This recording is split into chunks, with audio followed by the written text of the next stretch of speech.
अगर डॉक्टर कह दे कि किसी भी नारी या पुरुष के किसी भी शरीर के अंग में कोई गांठ हो गई और डॉक्टर ने कह दिया कि यह गठान का ऑपरेशन करना है, तो मेरा निवेदन है डॉक्टर के कहने से ऑपरेशन कराओ, मना नहीं, पर डॉक्टर से 2 दिन 5 दिन मांगना कि ऑपरेशन 2 दिन बाद या 5 दिन बाद या 10 दिन बाद या 15 दिन बाद हम करा लें, ऐसा विनय करना उनसे। और कलश के अंदर जो भगवान देवादिदेव महादेव को जल चढ़ाने के लिए जा रहे हो, शिव जी के जल चढ़ाने के लिए जा रहे हो, उस कलश के अंदर थोड़ा सा गंगा जल उस कलश के अंदर डालिए और एक चावल का दाना अपनी हथेली में रखकर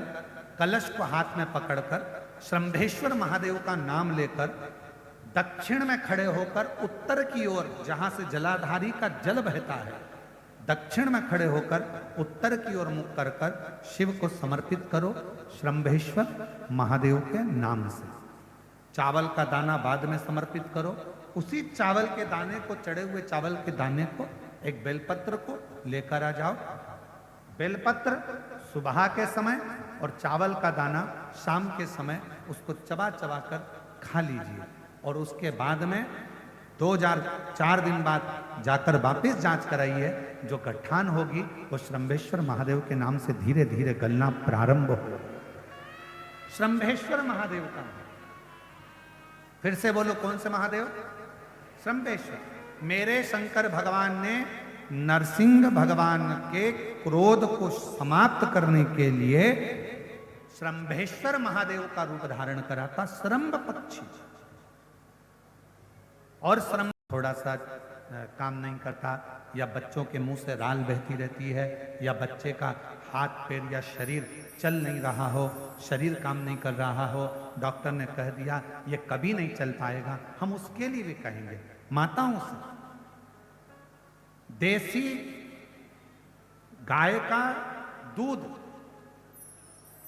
ज्यादा नहीं, 1 किलो 2 किलो नहीं, शंकर भगवान को देसी गाय का दूध 1 चम्मच में भी अगर 2 बूंद भी आप शंकर भगवान को श्रंभेश्वर महादेव का नाम लेकर चढ़ाएंगे और उस दूध को वापिस चम्मच में लेकर आएंगे और उस बच्चे को चटाना अगर श्रंभेश्वर महादेव के नाम से चालू करेंगे, बच्चे की अगर राल बहती होगी, हाथ पैर से अगर बच्चा विकलांग होगा, धीरे धीरे उसका शरीर काम करना प्रारंभ करेगा यदि श्रंभेश्वर महादेव का नाम लिया। श्रंभेश्वर स्वयं मेरे देवादिदेव महादेव का, श्रंभेश्वर नाथ का, स्वयं भगवान शंकर की आराधना, स्वयं श्रंभेश्वर महादेव की आराधना स्वयं नरसिंह भगवान भी की है। नरसिंह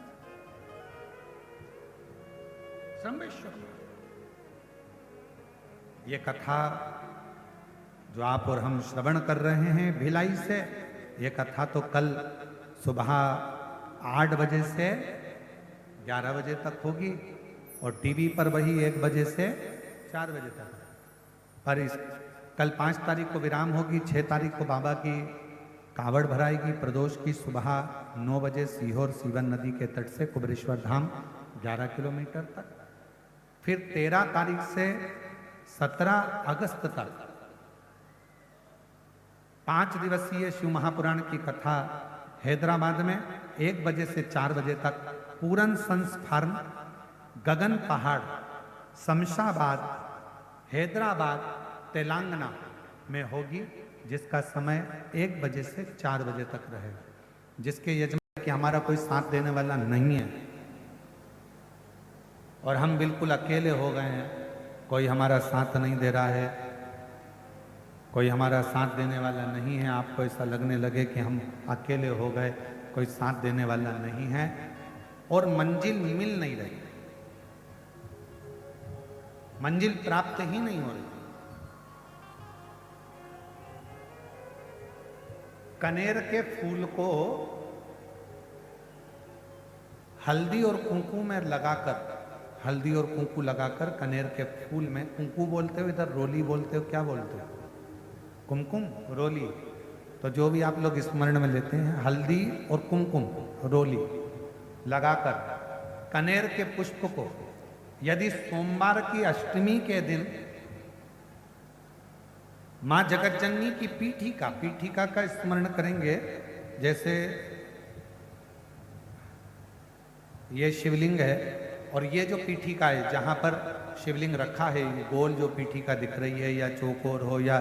जो भी आकृति की हो पीठिका, वो पीठिका और ये जल निकलने वाला जलाधारी का स्थान। तो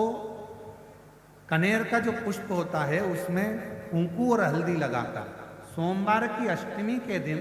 आप जब बहुत हताश हो जाएं, कोई साथ देने वाला ना मिले और कोई बड़ी उलझन में अगर उलझे पड़े हैं, एक कनेर का पुष्प इस पीठिका पर कहीं पर भी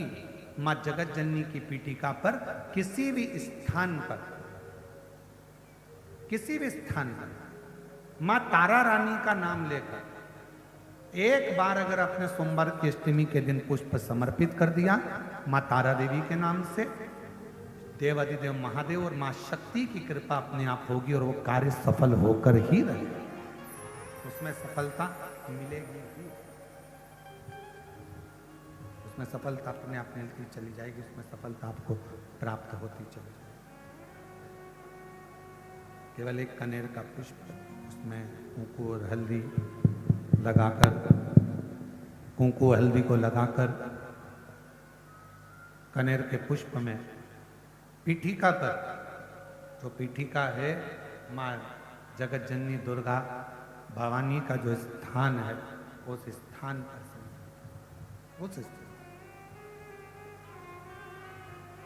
एक पत्र छाया है, उस पत्र को देखिए,